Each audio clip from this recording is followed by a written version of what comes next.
আমার স্ত্রীর গায়ে আমি প্রথম যেদিন হাত তুলেছিলাম সেদিন আমার স্ত্রী আমার দিকে শুধু ফেল ফেল করে তাকিয়েছিল। আমার থাপ্পড়ের বেগ এমন ছিল যে তার ঠোঁটের কোনায় রক্ত জমে গেছিল।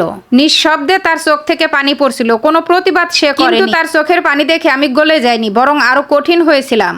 তারপর থেকে দেখতাম আমার সমস্ত কাজকর্ম খুব গুছিয়ে করত। তখন বুঝেছিলাম নারী জাতিকে মাথায় নয় পায়ের তলায় রাখতে হয়। বেশি আলগা দরদ দেখালে বিগড়ে যায় এরা। এটাকে কন্ট্রোলে রাখার জন্য পান থেকে চুন খসলেই মারতাম। এক সময় দেখলাম আমার স্ত্রী আগের মতো আর চঞ্চল নেই। প্রয়োজন ছাড়া আর কোনো কথা বলে না, কোনো আবেগ আর দেখায় না। যা বলি বিনা বাক্যে করে দেয়। মাঝে মাঝে মনে হতো একটা রোবট নিয়ে সংসার করতে। ওর হাসি মাখা মুখ আমি ভুলে গেছিলাম। এক রাতে দেখি স্ত্রী আমার পাশে নেই। মনে করলাম সে ওয়াশরুমে গেছে, কিন্তু অনেক সময় পার হয়ে যাওয়ার পরেও দেখলাম সে আসছে না। তাই নিজেই উঠে গিয়ে ওয়াশরুমে দেখি সে নেই। বারান্দায় জায়নামাজ বিছিয়ে নামাজ পড়ছে। বাজে তখন রাত ৩টা। হয়তো সে তাহাজ্জুদের নামাজ পড়ছে। খানিকক্ষণ আড়ালে দাঁড়িয়ে দেখলাম। সেজদার সময় মোনাজাতের সময় সে ফুপুয়ে ফুপুয়ে কান্না করছে, শুনতে পেলাম।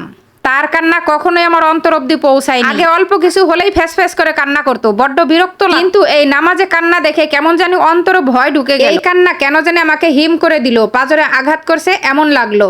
আমি আর সেখানে দাঁড়াতে পারলাম না, চলে আসলাম ঘরে। শুধু মাথার ভিতরে কাজ করছে আল্লাহর কাছে কি এমন চাচ্ছে সে যে এরকম ফুপিয়ে ফুপিয়ে কান্না করছে। পরের দিন সন্ধ্যায় দেখলাম আমার স্ত্রী বারান্দায় বসে আকাশের দিকে তাকিয়ে আছে। আমি তার পাশে গিয়ে বসলাম। আমাকে বসতে দেখে সে উঠে চলে যেতে লাগলো। আমি তাকে বললাম, কোথায় যাচ্ছ? সে ভীতু চোখে আমাকে বলল, এই সময় তো তুমি চা খাও, আমি তোমার জন্য চা করে আনতেছি। আমি তখন বললাম, আরে আমার চা লাগবে না, তুমি একটু আমার পাশে বসো। আমার কথা শুনে সে আমার দিকে বোকার মতো কিছুক্ষণ তাকিয়ে রইল। তারপর বাধ্য মেয়ের মতো আমার পাশে কিছুটা দূরত্ব বজায় রেখে বসলো। আমি ওর দিকে তাকিয়ে নরম সুরে বললাম, তোমার কি কোনো অভিযোগ আছে আমার উপরে? এমন প্রশ্ন করাতে সে আমার চোখের দিকে তাকিয়ে রইল কিছুক্ষণ। হয়তো সে বোঝার চেষ্টা করতেছে আমি এমন প্রশ্ন তাকে কেন করতেছি। অন্যদিকে তাকিয়ে নরম সুরে বলল, আমার অভিযোগ কোনো মানুষের কাছে বলি না, যা অভিযোগ আছে আল্লাহর কাছে। কারণ কিছু ঠিক করার হলে তিনিই ঠিক করবেন, আর না করার হলে তিনিই বদলে দিবেন। সবকিছু তার হাতে, তাই কারো প্রতি কোনো রাগ ক্ষোভ অভিযোগ কিছুই নেই। আমি তখন বললাম, তাহলে কাল রাতে নামাজের মধ্যে কি এমন প্রার্থনা করছিলে যে কাঁদছিলে তুমি এভাবে?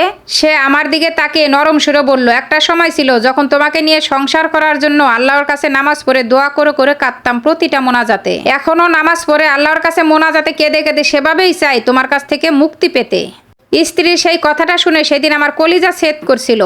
একটা সূক্ষ্ম ব্যথা অনুভব করছিলাম। আমার কাছে মনে হচ্ছিল এর থেকে বেদনাদায়ক মনে হয় আর কিছু নেই। আমার স্ত্রীর চোখের কোণে তখন পানি ছিল। তখন আমি বুঝেছিলাম নারীকে কখনো কঠোর হয়ে আয়ত্তে রাখা যায় না।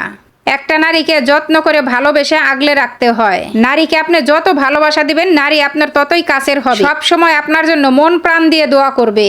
নারীকে কষ্ট দিয়ে নির্যাতন করে তারপরে কি নারীকে আয়ত্তে রাখা যায়?